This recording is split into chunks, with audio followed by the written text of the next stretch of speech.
Welcome to V classes guys. दोस्तों आज की क्लास में करने वाला है जनरल साइंस के इंपॉर्टेंट क्वेश्चन जो आपके झारखंड एक्साइज कांस्टेबल से रिलेटेड होगा।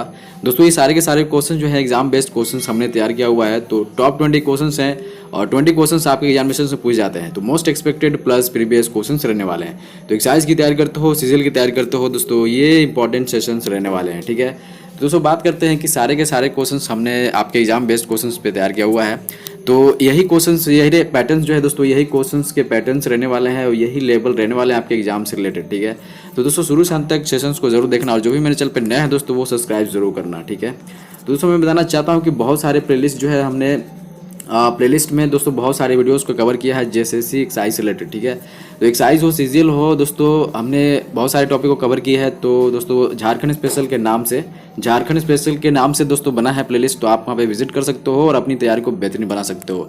दोस्तों अभी देख रहे हो मेरे चैनल के बगल में दोस्तों ज्वाइन बटन लिखा होगा। ठीक है, ज्वाइन बटन होगा दोस्तों, उससे क्या होगा दोस्तों कि आप अगर मेरे मेंबर बनते हो दोस्तों, ज्वाइन करके अगर आप मेरे मेंबर बनते हो तो दोस्तों सारी जो है दोस्तों सुविधाएं आपकी जो है दोस्तों फर्स्ट ऑफ ऑल प्रायोरिटी आपको दी जाएगी। तो दोस्तों आप जो है उसके बारे में थोड़ी जान लें और मेरे साथ ज्वाइन कर सकते हैं। ठीक है, तो चलिए हम लोग क्वेश्चन पे स्टार्ट करते हैं। सो विदाउट लेट, ठीक है, तो क्वेश्चन है दोस्तों, बिजली के पंखे की गति बदलने के लिए प्रयुक्त साधन क्या है। ठीक है, the instrument use to change the speed of an electric fan is. दोस्तों मैं बताना चाहता हूँ बिजली के पंखे की गति बदलने के लिए प्रयुक्त साधन दोस्तों रेगुलेटर होती है। तो second option will be right answer of question. तो आपको याद रखना है दोस्तों। ठीक है, तो इस तरह के क्वेश्चंस पूछ जाते हैं, आपको याद रखना है। बात करते हैं सेकंड क्वेश्चन की। ठीक है, देखिए सेकंड क्वेश्चन है दोस्तों कि कोहरा एक उदाहरण है। ठीक है, तो फॉग इज एन एग्जाम्पल। तो फॉग किसका एग्जाम्पल है दोस्तों, आपको बताना है। ठीक है, तो सेकंड ऑप्शन की बात करते हैं दोस्तों, तो गैस में परिक्षिप्त द्रव कोहरा का उदाहरण है। ठीक है, तो गैस में परिक्षिप्त द्रव का दोस्तों ये सेकंड ऑप्शन देखते हो। ठीक है, of the liquid dispersed in the gas. ठीक है, तो ये दोस्तों कोहरा का एक उदाहरण है, आपको याद रखना है दोस्तों। हम लोग जो है दोस्तों विथ एक्सप्लेनेशंस क्लास को करते हैं। ठीक है, विथ एक्सप्लेनेशंस क्लास को करते हैं, मतलब व्याख्या के साथ करते हैं। एक क्वेश्चन से और भी अधिक क्वेश्चंस कवर करने की कोशिश करते हैं। ठीक है, तो डोंट वरी अबाउट इट दोस्तों, यहाँ से आप बहुत कुछ गेन करने वाले हो। ठीक है, तो बात करते हैं थर्ड क्वेश्चन की। तो थर्ड क्वेश्चन है दोस्तों कि अवतल लेंस में हमेशा निम्नलिखित में से कौन सा प्रतिबिंब बनता है। Which of the following image is always formed in A concave lens. ठीक है, तो ये सबको पता होगा, ये क्वेश्चंस बार बार पूछे गए हैं दोस्तों। ठीक है, रिपीटेड क्वेश्चंस हैं, तो दोस्तों आपको पता होना चाहिए कि ये जो है मोस्ट एक्सपेक्टेड क्वेश्चंस रहने वाले हैं आपके एक्साइज कांस्टेबल से रिलेटेड। ठीक है, तो जैसे किसी भी एग्जामिनेशन की तैयारी करते हो तो डजेंट मैटर दोस्तों, ये सारे के सारे क्वेश्चंस इंपॉर्टेंट रहने वाले हैं। जिस किसी एग्जाम्स में दोस्तों जनरल साइंस के क्वेश्चंस पूछे जाते हैं तो इंपॉर्टेंट वहाँ ये क्वेश्चंस रहने वाले हैं। ठीक है, ओके, तो फ्रेंड्स इसका जो आंसर रहने वाला है, अवतल लेंस में हमेशा निम्नलिखित में से जो है प्रतिबिंब जो बनता है दोस्तों वो आभासी और सीधा बनता है, वर्चुअल एंड इरेक्ट बनता है, आपको पता होना चाहिए। ठीक है, तो बस इतनी सी बात आपको ध्यान में रखनी है, ये क्वेश्चंस पूछे गए हैं। ठीक है, फोर्थ क्वेश्चन की बात करते हैं।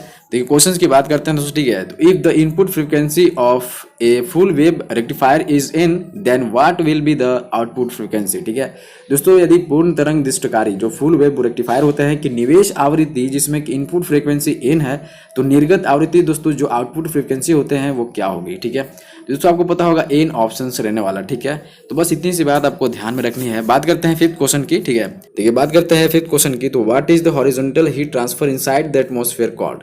वातावरण के अंदर क्षैतिज ऊष्मा अंतरण को क्या कहा जाता है दोस्तों, तो ये सबको पता होगा दोस्तों, कॉन्वेक्शन कहा जाता है। ठीक है, दोस्तों आपको याद रखना है कि वातावरण के अंदर क्षैतिज ऊष्मा अंतरण को संवहन जिसको कन्वेक्शन कहा जाता है दोस्तों। ठीक है, संवहन आपको याद रखना है। Second option will be right answer of question. ठीक है, चलिए बात करते हैं, इससे इतना ही। सिक्स क्वेश्चन की बात करते हैं।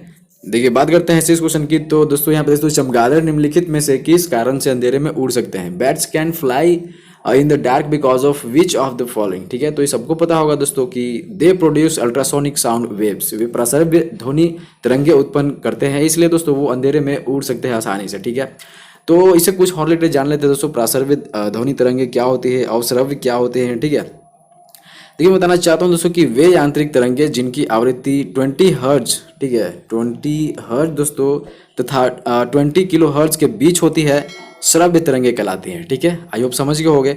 अब दोस्तों बात करते हैं कि वे यांत्रिक तरंगे जिनकी आवृत्ति 20 हर्ट्ज, ठीक है 20 हर्ट्ज से कम होती है, अवश्रव्य कहलाती हैं। ठीक है, अवश्रव्य तरंगे कहलाती हैं। ठीक है, अब बात करते हैं कि वे यांत्रिक तरंगे जिनकी आवृत्ति 20 किलो हर्ट्ज से अधिक होती है। ठीक है, 20 किलो हर्ट्ज से अधिक होती है दोस्तों। ठीक है, तो वो दोस्तों प्रासर्व्य तरंगे कहलाती हैं, ठीक है, अल्ट्रासोनिक वेव्स, ठीक है। तो आपको याद रखना है अल्ट्रासोनिक दोस्तों नॉर्मल इंसान जो है वो नहीं सुन सकता, लेकिन दोस्तों कुत्ता, बिल्ली और चमगादड़ जो है वो सुन सकते हैं, ठीक है। चलिए बात करते हैं 7 क्वेश्चंस की। तो ऐसी क्वेश्चंस आपके एग्जामिनेशंस में आते हैं। अगर आप नए हैं दोस्तों तो मेरे साथ कंटिन्यू बनाए रखने के लिए सब्सक्राइब कर सकते हैं और मेरे साथ जुड़े रह सकते हैं, ठीक है। देखिए 7 क्वेश्चन की बात करते हैं। तो कांच पर बलित प्लास्टिक बनाने के लिए किस प्रकार के कांच का यूज किया जाता है दोस्तों? What type of glass is use to make glass reinforced plastic, ठीक है। तो ये सबको पता होगा दोस्तों। 7 का आप ये 4th ऑप्शन देते हो, फिलामेंट ग्लास, रेशा कांच होता है दोस्तों जो कांच पर बलित प्लास्टिक बनाने के लिए दोस्तों जो है रेशा कांच का प्रयोग किया जाता है। इतनी सी बात आपको ध्यान में रखनी है, ये भी क्वेश्चन पूछ जाते हैं, ठीक है। चलिए बात करते हैं कि विच one of the following metals causes itai itai disease. तो निम्नलिखित में से कौन सी धातु इटाई इटाई रोग पैदा करता है? ये क्वेश्चन रिपीटेड क्वेश्चन है दोस्तों, ये जो है पूछे गए हैं, ठीक है, प्रीवियस क्वेश्चंस हैं। तो मोस्ट एक्सपेक्टेड क्वेश्चंस रहने वाले हैं, ठीक है। तो 8 क्वेश्चंस का फर्स्ट देखते हो कैडमियम, ठीक है, कैडमियम ऑप्शंस रहने वाले हैं फर्स्ट ऑप्शंस। देखिए कैडमियम धातु की विषाक्तता से इटाई इटाई रोग पैदा होता है। इसके चलते हड्डियां अधिक कोमल हो जाती हैं, ठीक है, तथा गुर्दे काम करना बंद कर देती हैं, ठीक है। आपको इतनी सी बात ध्यान में रखनी है। चलिए बात करते हैं 9 क्वेश्चंस की। तो glycol is added to aviations gasoline because it, ठीक है। तो विमानन गैसोलीन में ग्लाइकोल मिलाया जाता है, क्योंकि दोस्तों क्यों मिलाया जाता है आपको ये बताना, ठीक है। तो पेट्रोल के हिमी भवन को रोकता है दोस्तों, ठीक है। ये जो है दोस्तों पेट्रोल के हिमी भवन को रोकता है। दैट मीन दोस्तों सी ऑप्शन दे तो प्रिवेंट्स फ्रीजिंग ऑफ पेट्रोल, ठीक है। तो ये दोस्तों विमानन गैसोलीन में ग्लाइकोल मिलाया जाता है दोस्तों, इसलिए, ठीक है। तो इतनी सी बातों को ध्यान रखनी है। बात करते हैं 10th क्वेश्चन की, ठीक है। तो which one of the following minerals is found in monazite sand. तो मोनेजाइट बालू में दोस्तों निम्नलिखित में से कौन सा खनिज पाया जाता है, ठीक है। तो अब 10th का आप ये 3rd ऑप्शन देखते हो, थोरियम, ठीक है। Thorium is the right answer of this question, ठीक है। तो ये बात करते हैं क्वेश्चंस की। तो आजकल सड़क पर रोशनी के लिए प्रायः पीले लैंपों का यूज किया जाता है। उन लैंपों में निम्नलिखित में से किस गैस का प्रयोग किया जाता है, ठीक है। Now a day yellow lamps are often used for street lighting. Which of the following gas is used in those lamps, ठीक है। तो ये दोस्तों सोडियम रहने वाला, ठीक है। तो sodium will be right answer question. Sodium gas जो होती है दोस्तों पीले लैंपों में यूज किया जाता है। आपको इतनी बात ध्यान में रखनी है। ये दोस्तों एक्सपेक्टेड क्वेश्चन है, ठीक है, क्योंकि दोस्तों ये क्वेश्चन पूछे गए हैं। बात करते हैं 12th क्वेश्चन की। तो यहाँ पर देख लो कि ऑटोमोबाइल रेचन का घटक जो कैंसर पैदा कर सकता है वो क्या है दोस्तों? What is the component of automobile catharsis which can causes cancer, ठीक है। दोस्तों सेकंड ये दोस्तों ऑप्शंस देख सकते हो, 4th ऑप्शन देखते हो, ठीक है। तो शीशा रहने वाला है, लेड रहने वाला दोस्तों, ठीक है। ऑटोमोबाइल रेचन का घटक जो कैंसर पैदा करता है सो उसको दोस्तों वो लेड के कारण से होता है, आपको पता होना चाहिए, ठीक है। बात करते हैं नेक्स्ट की। तो निम्नलिखित में से कौन सा रुधिर वर्ग विश्वव्यापी अदाता यूनिवर्सल रिसिपिएंट कहा जाता है दोस्तों, ठीक है। Which of the following blood group is known as universal recipient. तो ये जो है ए बी पॉजिटिव रहने वाला, ठीक है। तो ए बी ब्लड ग्रुप आपको याद रखना है, ठीक है। तो इतनी सी बात आपको ध्यान रखनी है। पूछ जाते हैं ब्लड ग्रुप से भी क्वेश्चंस। बात करते हैं कि rod shape bacteria are called. शलाकाकार जीवाणु रोड शेप बैक्टीरिया जिसको बोलते हैं दोस्तों किसको बोलते हैं, ठीक है। तो अब 14 का भी फर्स्ट ऑप्शन तो बैसिलस को बोला था, ठीक है। तो शलाकाकार जीवाणु दोस्तों बैसिलस को कहा जाता है, ठीक है। इतनी सी बात आपको ध्यान में रखनी है। बस इसी इतने ही। बात करते हैं 15 क्वेश्चन की, ठीक है। तो दोस्तों ये जो है निम्नलिखित में से वह कौन सा जानवर है जो भारत से हाल ही में लुप्त हो गया, ठीक है। ये दोस्तों साइंस में जो है दोस्तों करंट का क्वेश्चन है, तो इंपॉर्टेंट रहने वाला है। विच one of the following animals has become extinct from India recently, ठीक है। तो 15 का आप ये 3rd ऑप्शन तो हो वुली वुल्फ, ठीक है। वुली वुल्फ रहने वाला है, ठीक है। ये गायब हो गया है, ठीक है, इंडिया से। तो इतनी सी बातों को ध्यान रखनी है। और चलिए नेक्स्ट क्वेश्चन की बात करते हैं दोस्तों। ये जो है सारे के सारे क्वेश्चंस इंपॉर्टेंट रहने वाले हैं आपके एग्जामिनेशन से रिलेटेड, ठीक है। हमने जितने भी क्वेश्चंस दोस्तों अभी जो है सेशन जो चलाए हैं जनरल साइंस का दोस्तों, ये दोस्तों न्यू पैटर्न बेस्ड क्वेश्चंस हमने तैयार किया हुआ है, ठीक है। न्यू पैटर्न बेस्ड क्वेश्चन तैयार किया हुआ है जैसे 6 आई से रिलेटेड, ठीक है।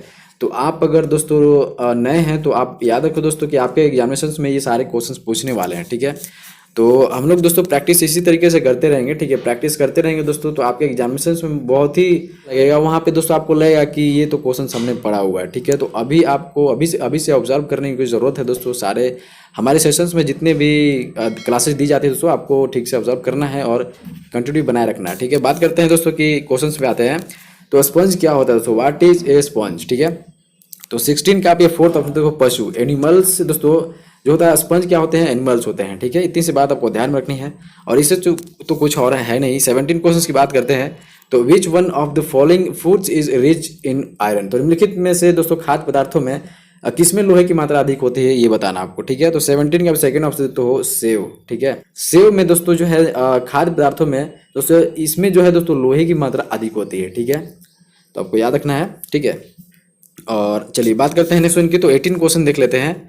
18 में दोस्तों कि how much energy is content in the sweetest used by diabetes patients. तो मधुमेह के रोगियों द्वारा प्रयोग में लाए जाने वाले स्वीटेस्ट में कितनी ऊर्जा होती है आपको ये बताना, ठीक है। तो ये फर्स्ट ऑप्शन तो 5 कैलोरीज, ठीक है। तो 5 कैलोरीज जो है 5 कैलोरीज, आपको इतनी सी बात ध्यान में रखनी है। बस इससे इतना ही बात करते हैं सेकेंड लास्ट क्वेश्चन की। तो उत्तरी गोलार्ध के दाएं पवनों का विक्षेपण डैश द्वारा होता है। The deflections of the right wind of the northern hemisphere is by. दोस्तों जो 19 का सेकंड ऑप्शन है वो पृथ्वी का घूर्णन, अर्थ रोटेशंस की वजह से, ठीक है। दोस्तों आपको पता होगा कि रेवोल्यूशंस जो अलग होते हैं, रोटेशंस अलग होते हैं। अगर आपने ज्योग्राफी पढ़ा होगा दोस्तों तो आपको पता होगा, ठीक है। तो चलिए क्वेश्चंस पे आते हैं। देखिए धरातल पर प्रवाहित हवाओं की दिशा दोस्तों वायु दाब द्वारा पृथ्वी के घूर्णन गति द्वारा निर्धारित होती है, ठीक है। सबको पता है पृथ्वी की अक्षीय गति के कारण दोस्तों हवाओं को दिशा में विक्षेप होता है, ठीक है। इस परिवर्तन वाले बल को विक्षेप बल के नाम से जाना जाता है, ठीक है। इस विक्षेप बल के कारण दोस्तों उत्तरी गोलार्ध में सभी हवाएं दोस्तों प्रवणता की दिशा की दाहिनी ओर तथा दक्षिणी गोलार्ध में बाईं ओर मुड़ जाती हैं, ठीक है। आई होप कि आप समझ गए होंगे। बात करते हैं 20 क्वेश्चन की। This is the last question of session. पवन वेग को किस यंत्र में मापते हैं? With which instrument do we measures wind velocity, ठीक है। तो ये फोर्थ ऑप्शन तो हो पवन वेग मापी, विंड वेलोसिटी मेजर्स दोस्तों काउंट करते हैं, पवन वेग को दोस्तों इसमें मेजर करते हैं। आपको ध्यान रखनी चाहिए इतनी सी बात, ठीक है। तो इसे तो बस इतना ही बात करते हैं दोस्तों कि आई होप कि आपने सेशंस को बहुत एंजॉय किया होगा, यहाँ से बहुत कुछ गेन करने की कोशिश करी होगी, ठीक है।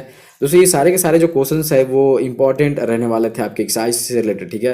तो जैसे किसी भी एग्जाम्स की तैयारी करते हो तो ये सेशन आपके लिए इंपॉर्टेंट रहने वाला था।